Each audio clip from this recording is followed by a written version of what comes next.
vimos en el Antiguo Testamento que sí, claro que sí, hay una información genética que se pasa, que se traslada de los padres a los hijos, 3, 4 generaciones. La Biblia dice que son 4 generaciones que el pecado, que la maldición visita los seres humanos. Lo vimos en Éxodo capítulo 20, que visitó la maldad de los padres sobre los hijos hasta la 3ª y 4ª generación. Pero, a ver, de pronto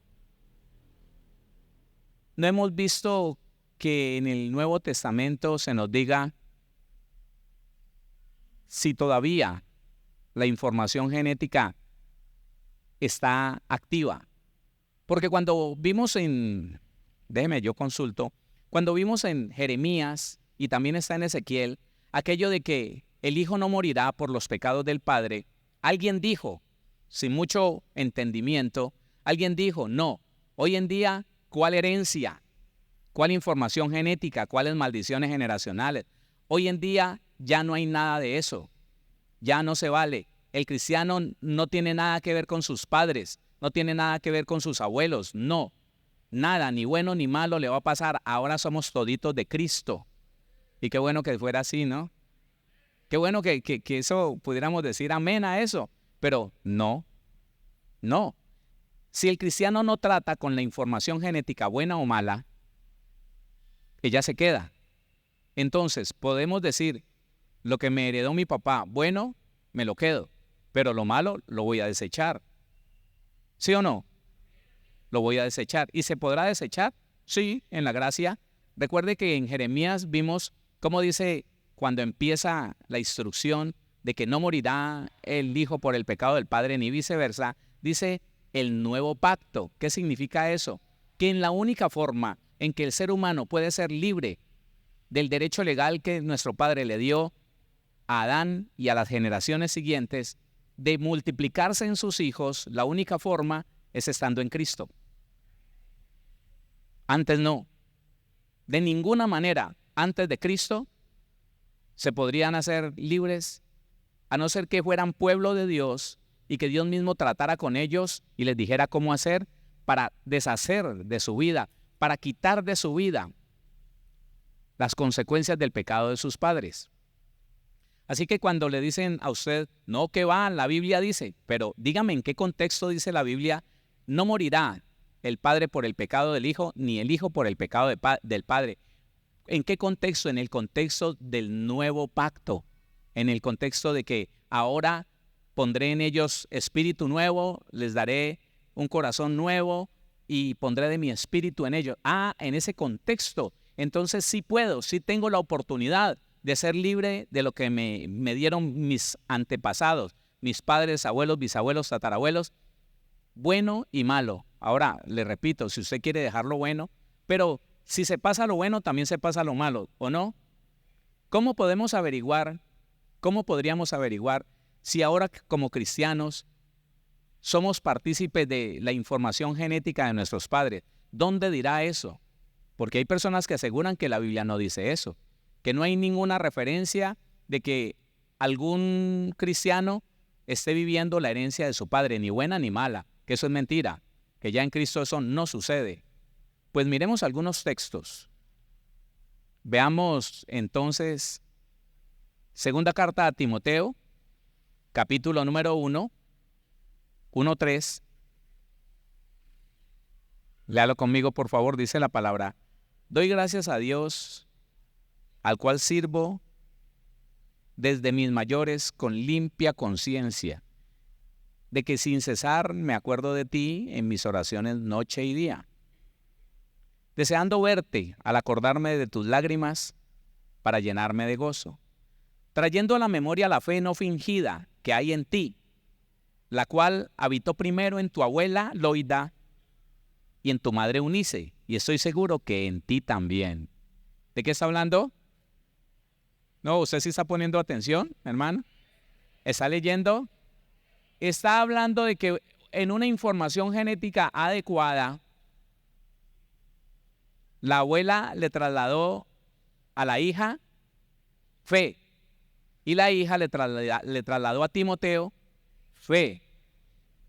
La pregunta es esta: si se trasladan las informaciones genéticas buenas, ¿se trasladarán las malas? Pues claro, claro que se van a trasladar. Listo, le pido que estudie esto, pero yo le voy a dar el significado de una palabra, una sola palabra: habitó. Dice: trayendo a la memoria la fe no fingida que hay en ti, la cual habitó primero en tu abuela Loida y en tu madre Eunice, y estoy seguro que en ti también. Esa palabra habitó nos da una idea. La palabra habitó viene del 1774, pero esta a su vez viene del 361. El 1774 dice habitar, figurativamente, solo dice eso, pero la raíz, que es la 3611, dice ocupar una casa, es decir, residir, figurativamente habitar, permanecer, quedarse, por implicación cohabitar. Esto es muy claro, hermano. La fe primero ocupó el ser de la abuela de Timoteo, la ocupó, residió en ella, habitó, permaneció, se quedó, cohabitó con todo lo demás que tenía Loida y luego su mamá Eunice. Y dice Pablo: yo creo, estoy seguro que en ti también está la fe de tu abuela, madre y él, Timoteo. Así que no estamos desorientados, no estamos hablando de cosas fantasiosas ni cosas antibíblicas. Pero le voy a mostrar otro texto bíblico, también del Nuevo Testamento. Primera carta de Pedro, el capítulo número 1, y si usted lo quiere leer desde el versículo 13, y en su casa estudie eso más amplio, desde antes hasta después. Pero por favor lea conmigo desde el versículo 13.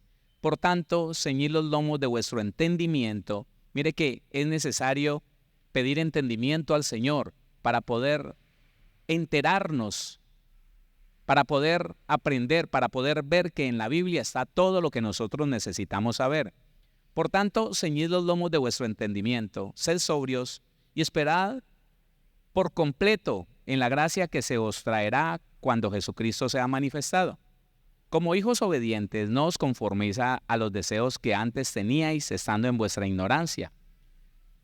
Póngale cuidado a esto. Antes habían unos deseos pecaminosos que habitaban en la persona por la ignorancia.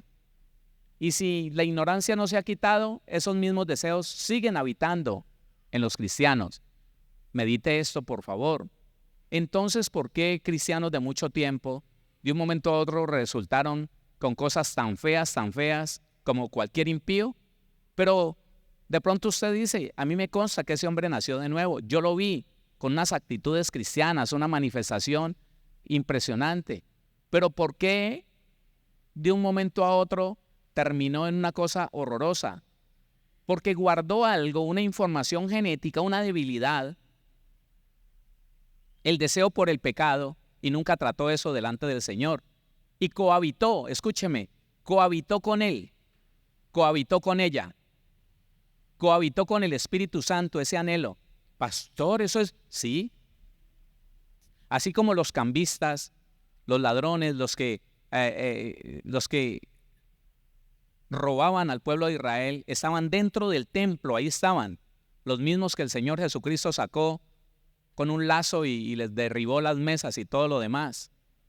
Igual, cohabitando con el deseo de hacer el bien, cohabitó ese deseo, la debilidad, la inclinación por un pecado. Y estuvo allí tanto tiempo, y tal vez con ayuno, con oración, trató de sacarlo, se debilitaba un poquito ese deseo, y volvía y crecía, pasaba, lo dejaba tranquilo unos meses, pero volvía y lo afligía hasta que se manifestó. Y si van a revisar, me decía la mamá de un muchacho que tuvo un ministerio, lo tiene, lo que pasa es que no lo está ejerciendo, me decía: pastor, siguió los mismos pasos del papá que él nunca conoció. Póngale cuidado, él nunca conoció al papá, porque yo viví con el papá 12 años, y cuando me engendró a este hijo, salió y se fue, se perdió.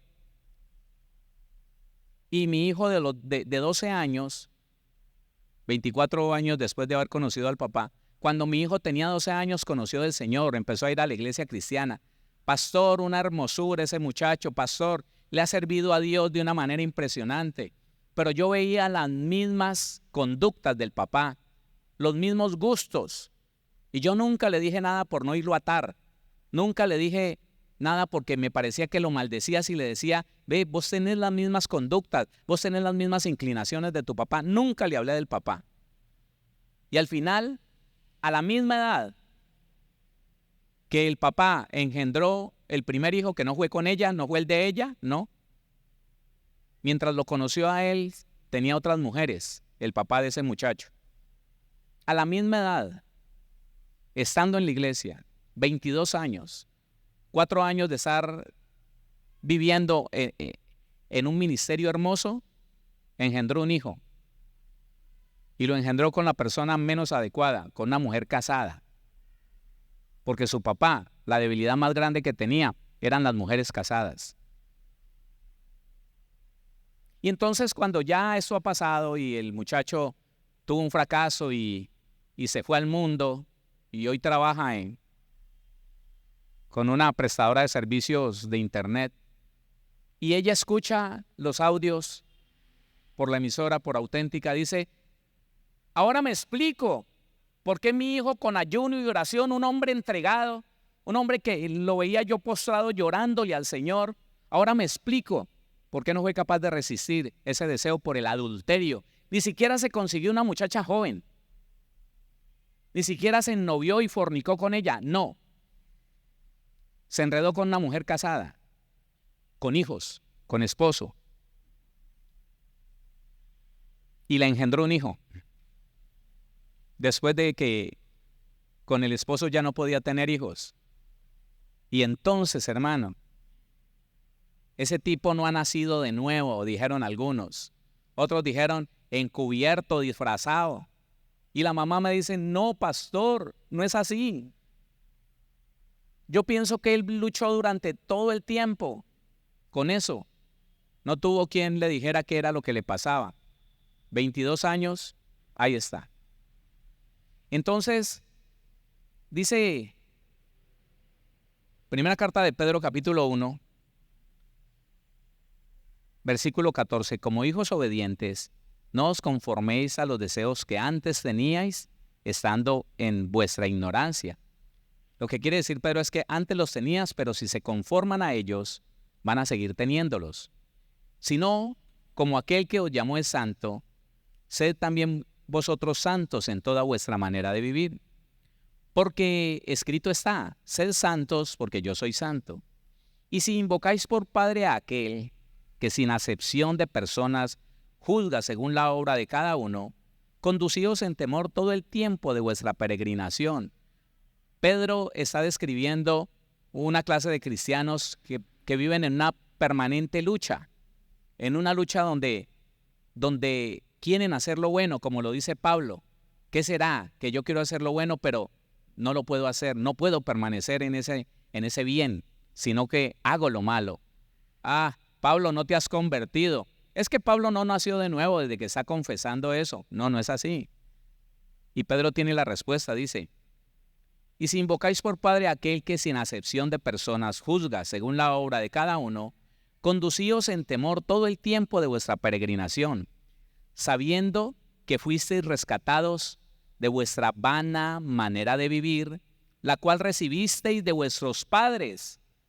¿De quién recibió esa vana manera de vivir? ¿De quién recibió esa inclinación por el pecado? ¿De quién? Claro, primeramente de Adán, y luego puntualmente de la debilidad de su papá, o de un abuelo, o de un bisabuelo, o de un tatarabuelo. Y Pedro es tan claro con esto diciendo, oiga, ustedes ya fueron rescatados de esa vana manera de vivir. No está diciendo, ya están libres de eso. Por el contrario, está advirtiendo, tenga cuidado. No se deje llevar por esa inclinación, por ese deseo. No se deje llevar porque cuando ustedes no estaban en Cristo, ustedes vivían de acuerdo a eso. Pero ya, ahora tienen la salida a esa vana manera de vivir que recibieron de sus padres. Ahora hay una salida, se llama Jesucristo el Señor. Importante que nosotros lo tengamos con claridad. Dele la gloria al Señor. Sabiendo, diga conmigo, yo lo sé. Ese es el problema, hermano. Muchos buenos cristianos, muchos ministros, hermano, yo no leo mucho, pero alguien me decía de un hombre, de una unción impresionante, de una presencia de Dios impresionante en los Estados Unidos, que llenaba estadios. Yo no sé hace cuántas décadas, llenaba estadios. Pero alguien empezó a seguirlo y después de que tenía toda la fama, helicóptero, tenía de todo, le comprobaron que era un hombre con una debilidad sobrenatural, sí, sobrenatural, demoníaca, con una debilidad por las prostitutas y se metía a los peores pervertideros, con una y con otra. No era que tuviera un amante, no era que se hubiera conseguido, no, era algo terrible. Y entonces, sí, me costó como 3 meses averiguando quién era la familia de él, hasta que por allá encontré la historia de un hombre que se dolía de ese semejante hombre de Dios en la condición que hoy estaba. Eso hace 4 años que estuve investigando, que ya es un hombre que el hijo lo usa en la iglesia que él dirige. Al papá, ese hombre tan ungido, lo tiene por ahí en un rincón donde la iglesia no lo vea, tocando piano y participando de la alabanza, como quien tiene vergüenza, así. Y un hombre dolido por lo que le pasó a ese hombre, empezó a escribir y empezó y da la historia de la vida de sus padres, papá, mamá y las familias de ellos. Hermano, el abuelo, un hombre que murió de una enfermedad de transmisión sexual por lo promiscuo que era, oiga, y lo frecuente que visitó prostíbulos en el lugar donde trabajaba. Impresionante ver, hermano, cómo de pronto el papá no lo fue, pero la herencia saltó del abuelo a ese muchacho. Lo gobernó. Si usted escucha los audios de El Poder de la Herencia, se dará cuenta y verá por los textos bíblicos que le doy que la herencia gobierna, la herencia somete. La herencia no es cuestión si usted quiere o no, no. Porque es que Dios le dio autoridad al Padre para que se multiplicara en el Hijo. Y es Dios mismo el que nos puede quitar eso. Solo Dios, escúcheme, solo Dios. A veces las personas piensan que es que el pastor Héctor está haciendo liberaciones y está haciendo sanidades del alma. No, yo no lo puedo hacer. Yo le muestro la verdad de la palabra para que cuando usted conoce la verdad, usted va al Señor, usted va a la presencia de Dios, se encierra, habla directamente con el Señor Jesucristo y recibe lo que le pertenece como hijo, como hija de Dios. Claro. Denle la gloria a Dios. Denle la gloria al Señor. Entonces dice, sabiendo que fuisteis rescatados de vuestra vana manera de vivir. La palabra rescatados significa eso, literalmente rescatar, redimir. Tú fuiste rescatado, tú fuiste redimido de esa clase de vida. Dice, de la vana, la palabra vana es vacío, inútil, de vuestra vana manera. La palabra manera es conducta, comportamiento. Y la palabra vivir viene de la palabra vida que dice camino, estilo de vida, la clase de vida que llamamos psuché, eso. No, anastrofe, que es el estilo de vida, ese es. Dice la vana manera de vivir, vana, vacío, inútil. Dice la vana manera, la palabra manera es conducta, comportamiento. Y sigue diciendo el texto, sabiendo que fuisteis rescatados de vuestra vana manera de vivir, la cual recibisteis. La palabra recibisteis, 3970, dice, en el sentido de entregar lo recibido por los padres. Estamos hablando del Nuevo Testamento. Y todavía los hijos reciben de sus padres una información genética poderosa. Oiga, en el sentido de entregar lo recibido por los padres, eso es. Entonces, son cosas que si no se conocen, son cosas que si usted no entiende, no podrá nunca solucionar efectivamente el problema que nos dejó la naturaleza pecaminosa de Adán. Pongamos en orden esto. Resulta que estamos viviendo en el mundo. ¿Cuántas inclinaciones perversas tuvo? A mí no se me olvidan. No, y no quiero que se me olviden. ¿Sabe por qué? Porque en el momento que viene la curiosidad o viene el deseo en la mente por volver a una de esas debilidades, yo me acuerdo, de allá me sacó el Señor. Yo para allá no vuelvo. El que se olvida dice, no, pues es como una tentacioncita y empieza a jugar con el pecado. No. Estábamos en esa situación. Yo no podía resistirme a eso. No. Hacía daño, escúcheme. Hacía daño y lloraba donde no me veían. Pero al otro día volvía a hacer lo mismo. Una felicidad tan grande que me embargó cuando yo llego al Señor Jesús y me doy cuenta, porque la Biblia dice que esa naturaleza pecaminosa, que eso que me obligaba, escuche, que eso que me sometía a vivir en el pecado, el Señor Jesucristo lo mató, lo destruyó en la cruz del Calvario. A ese hombre de pecado lo mató, lo destruyó en la cruz del Calvario. Dele la gloria al Señor.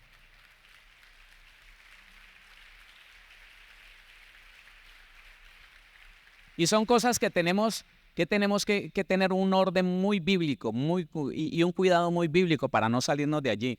Ahora, listo, lo que me heredó Adán, la naturaleza pecaminosa que nació conmigo, está muerto. Ya no me puede obligar al pecado, pero existe otra cosa que ahí está y le vengo enseñando. La información genética, lo que mi padre por derecho legal me trasladó.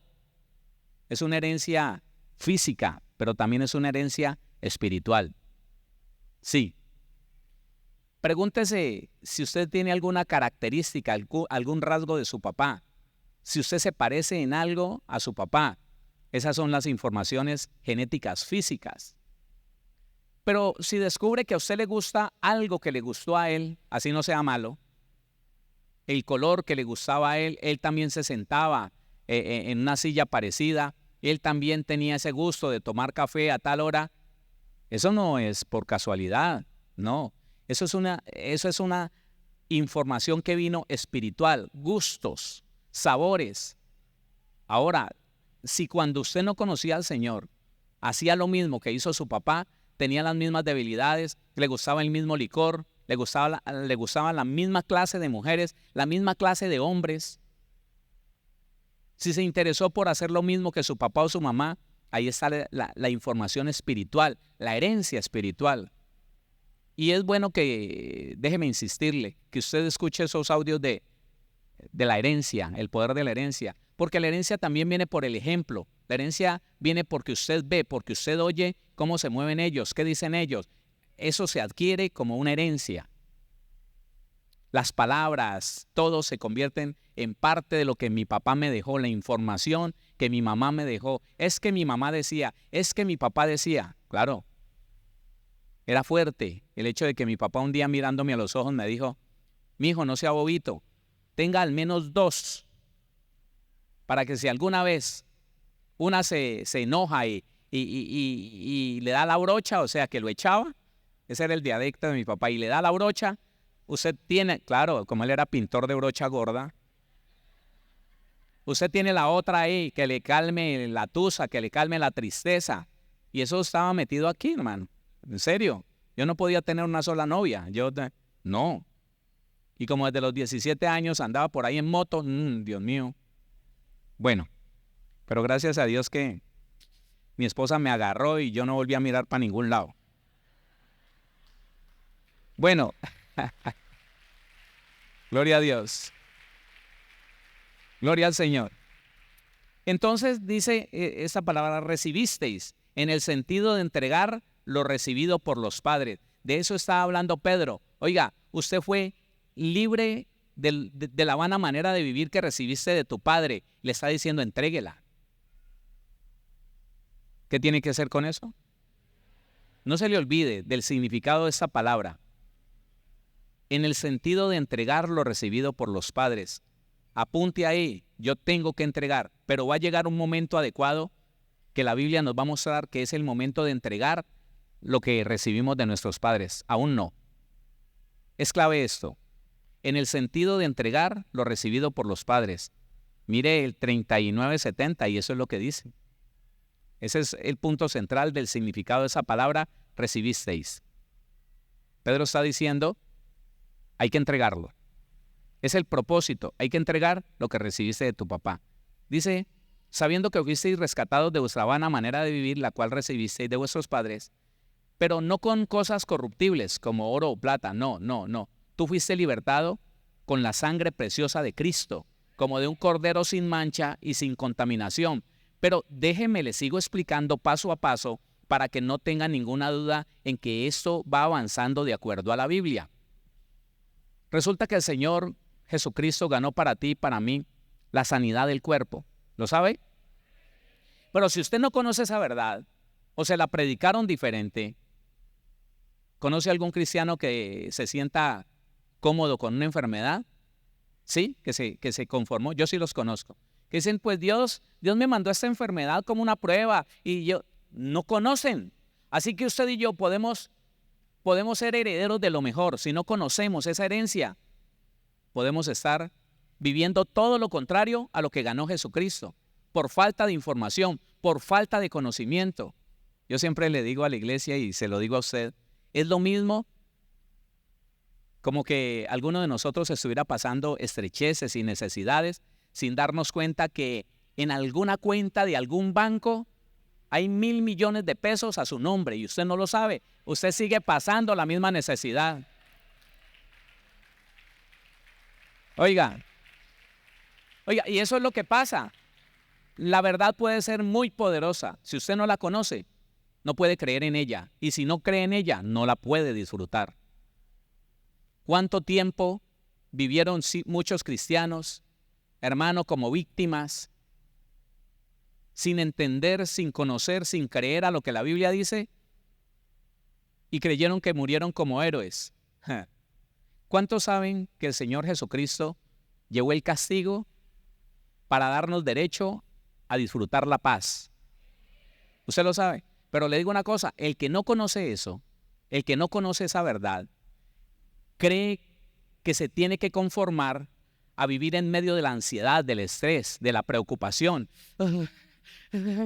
El diablo, el mundo, no, es que la tribulación, no, pero es que el cristiano tiene que vivir así. Ese no sabe, ese no conoce, no puede disfrutar. ¿Y sabe una cosa? Tremendo. El mandamiento de Dios es, por nada te preocupes. En esos días lo estudiamos. Filipenses 4:6 dice, por nada estéis afanosos. La palabra afanoso es estar preocupado por. Y el mandamiento es, no te preocupes.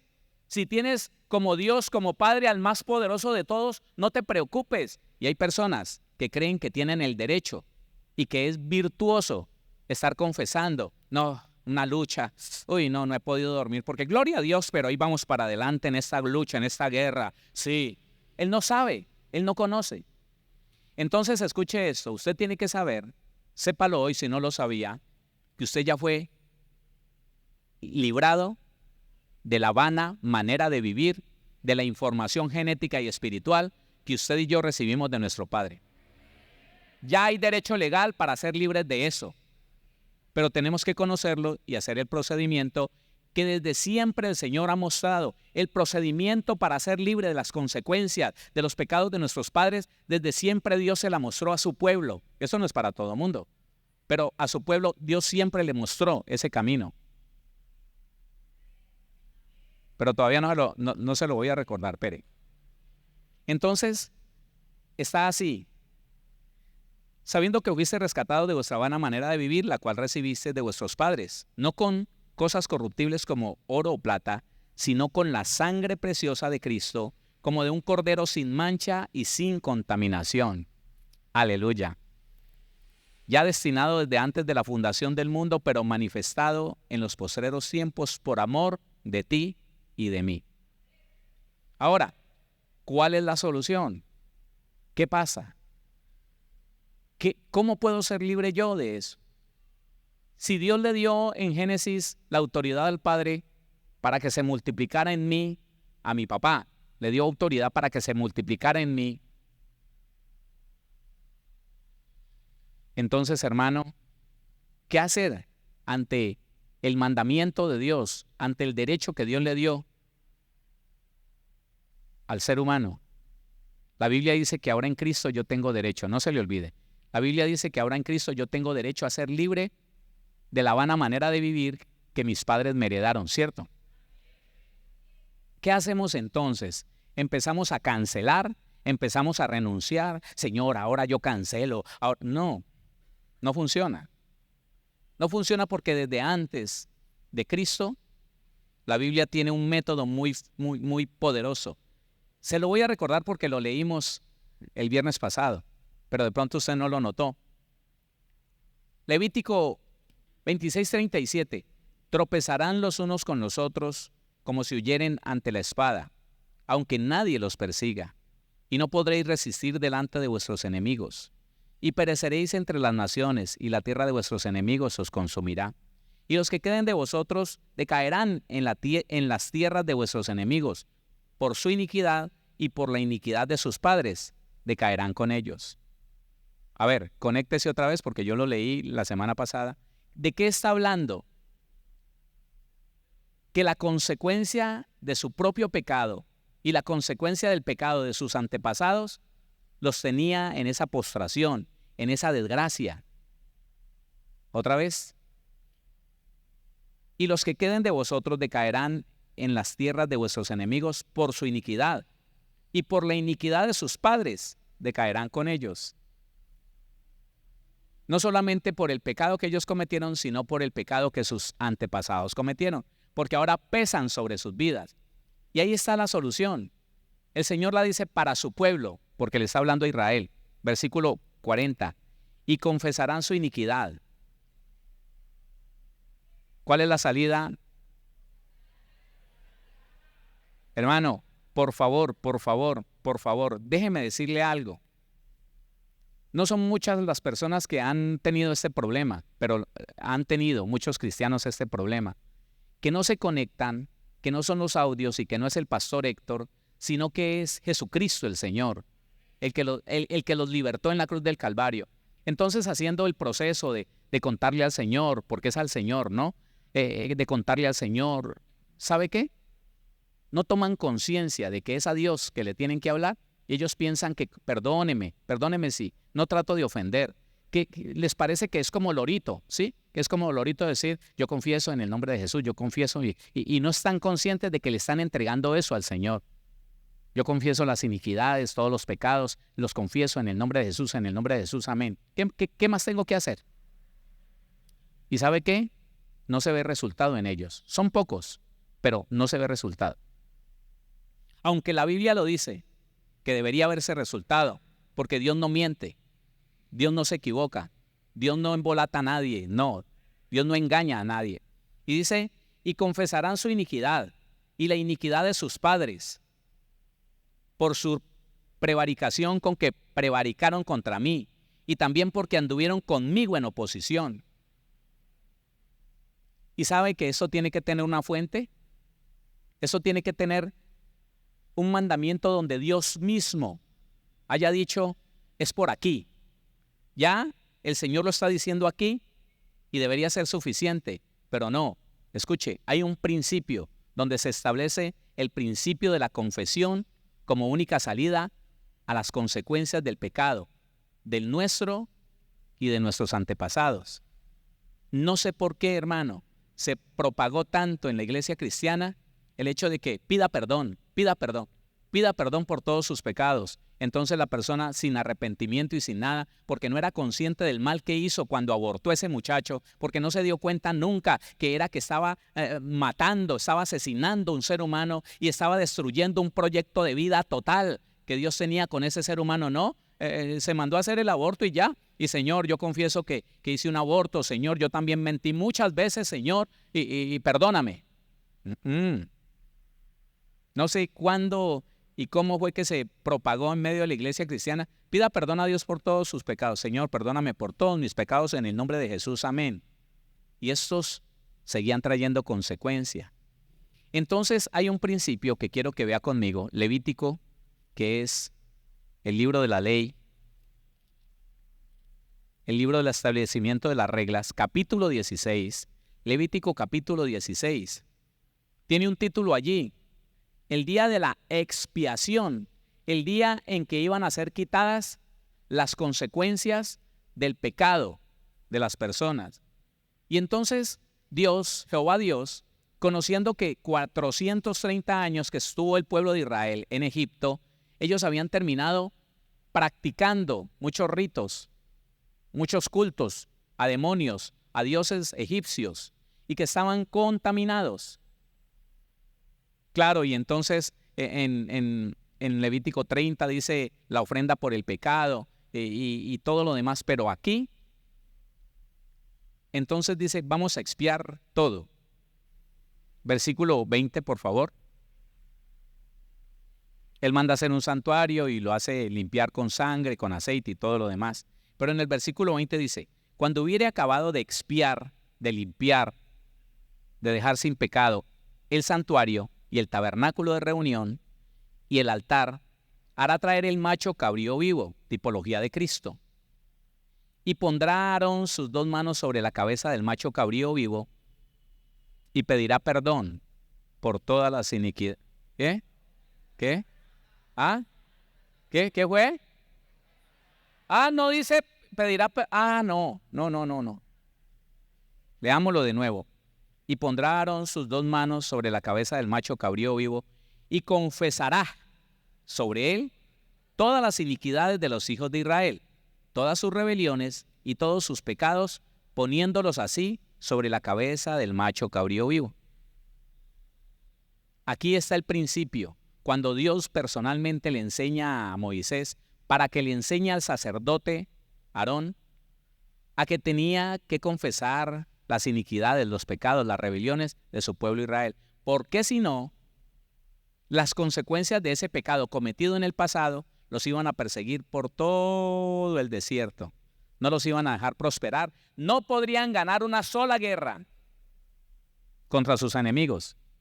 Porque el derecho legal de los demonios por el pecado de todo ese pueblo, cuando levantó altares a esos demonios egipcios, no podrían, mire, ese derecho no le hubieran permitido a Israel ser libre del ataque de los egipcios. Los hubieran arrasado si no hubiera sido porque el Señor los ayudó. Entonces, de aquí en adelante, nosotros vemos la cantidad de textos bíblicos que en vez de decir y pida perdón, no. De hecho, un texto bíblico donde aparece la palabra perdón, dice, perdona nuestras deudas como también nosotros perdonamos a nuestros deudores. ¿Se acuerda? Eso es. Le voy a mostrar algunos textos del Antiguo y después nos vamos al Nuevo. Isaías capítulo número 1, donde el Señor mismo invita al ser humano a que venga y le cuente sus pecados. Escúcheme, una de las cosas que han hecho que el arrepentimiento de la iglesia no sea sincero es porque el cristiano no le cuenta detalladamente lo que hizo al Señor.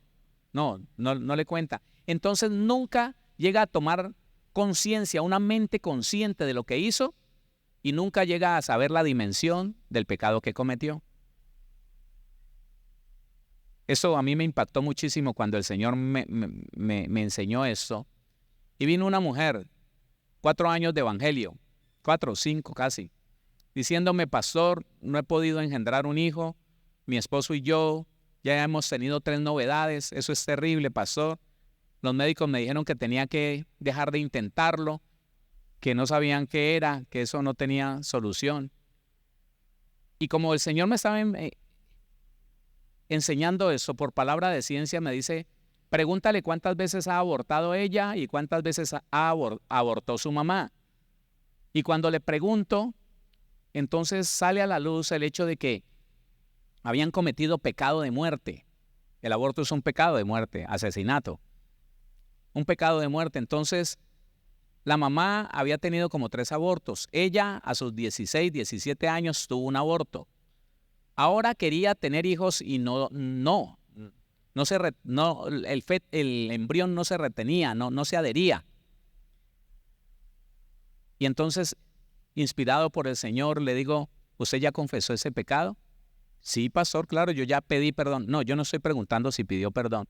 Usted ya le contó al Señor que un día, a causa de su fornicación, quedó en embarazo y tomó la decisión de pagarle a un médico para que destrozara a tu hijo en tu vientre y lo sacara a pedazos, asesinando a un ser humano vivo. Y que no solamente eso, sino que tú destruiste, al dar la orden de que te mataran a tu hijo en tu vientre. Claro, eso es otra cosa, hermano. Ella me escuchaba y se le chorreaban las lágrimas, hermano. Era que no podía parar. Yo le estaba explicando lo que debería haber ella confesado. Y el hacerse consciente de semejante atrocidad que había cometido, la tiró al piso, hermano. La tiró al piso, llorando con un dolor tan impresionante. No solamente mataste a un ser humano, sino que destruiste el proyecto de vida que Dios podía tener con ese muchacho o con esa niña. ¿Acaso tú sabes si Dios la tenía o lo tenía para ser un gran estadista, un gran político, un empresario? Tal vez un ministro que iba a ganar miles, millones de almas. No, hermano. Impresionante. Ella hace el proceso de confesión y a los 8 meses me visita y me dice, pastor, estoy en embarazo. La niña, no sé, debe tener por ahí como 12 años. Imagínese. Hermano, por favor. Cuando uno no es consciente de eso, Isaías capítulo 1, versículo número 18. Él le está reprochando al pueblo de Israel el pecado. Pero viene la solución y le dice el 18, venid luego, dice Jehová, y estemos a cuentas. ¿Sabe qué es estar a cuentas? Venga, cuénteme. ¿Qué tenemos que hacer todos los días? Contarle al Señor todo lo que nos pasó en ese día. No, escúcheme, la palabra todo lo que nos pasó, sí, literalmente, todo lo que nos pasó por la mente, todo lo que nos pasó por el corazón, el sentimiento, la intención, todo lo que hicimos, todo lo que dijimos. Es la única manera de estar en paz con Dios. Venid luego, dice Jehová, y estemos a cuentas. Si vuestros pecados fueren como la grana, así de negros, como la nieve serán emblanquecidos. Si fueren rojos como el carmesí, vendrán a ser como blanca lana. Si quisiereis y oyereis, oiga, esto es poderoso, hermano. Si usted quiere y escucha lo que le estoy diciendo, va a venir, me va a confesar, se va a apartar del pecado. Si quisiereis y oyereis, comeréis el bien de la tierra. Si no quisiereis y fuereis rebeldes, seréis consumidos a espada, porque la boca de Jehová lo ha dicho. Devuélvase hasta Proverbios capítulo 28. Proverbios, el capítulo 28.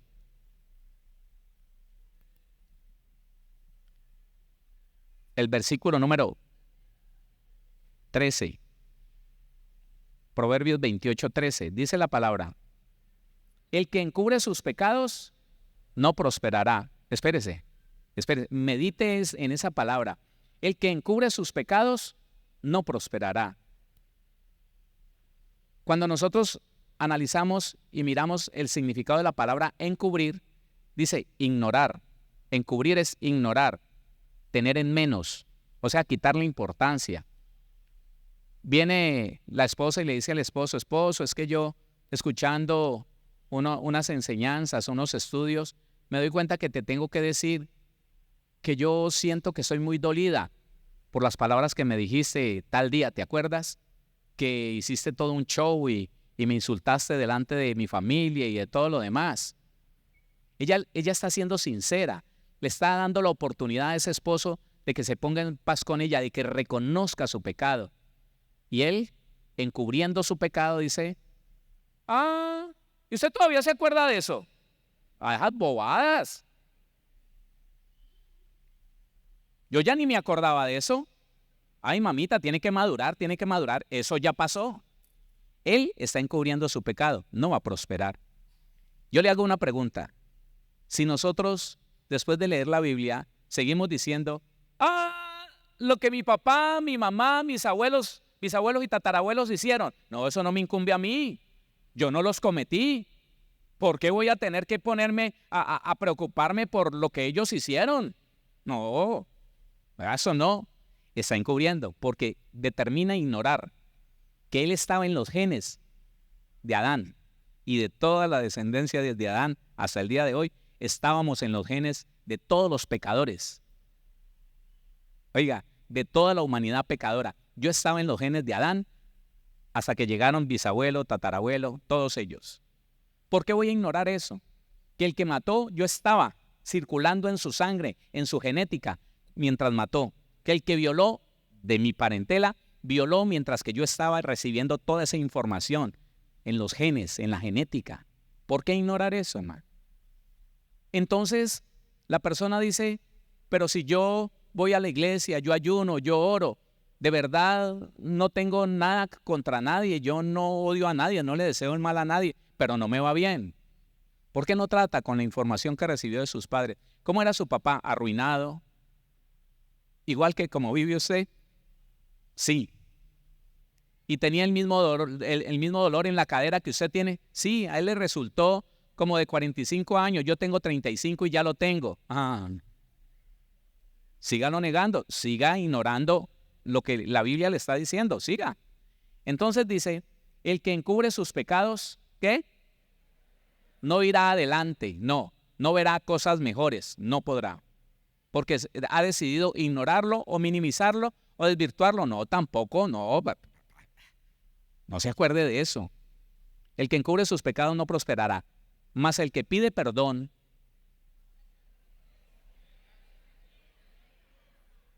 ¿cómo dice?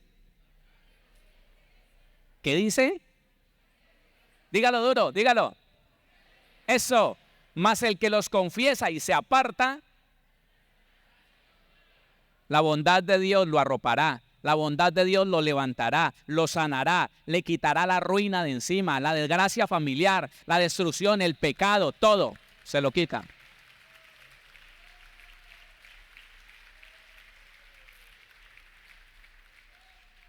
El viernes pasado y hoy vamos a hacer lo mismo.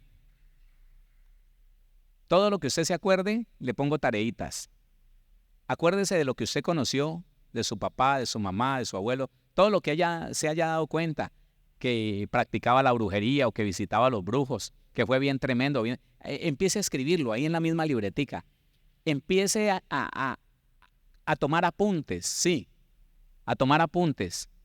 Pero mientras tanto, en estos tiempos de oración, vamos a bendecir nuestros antepasados.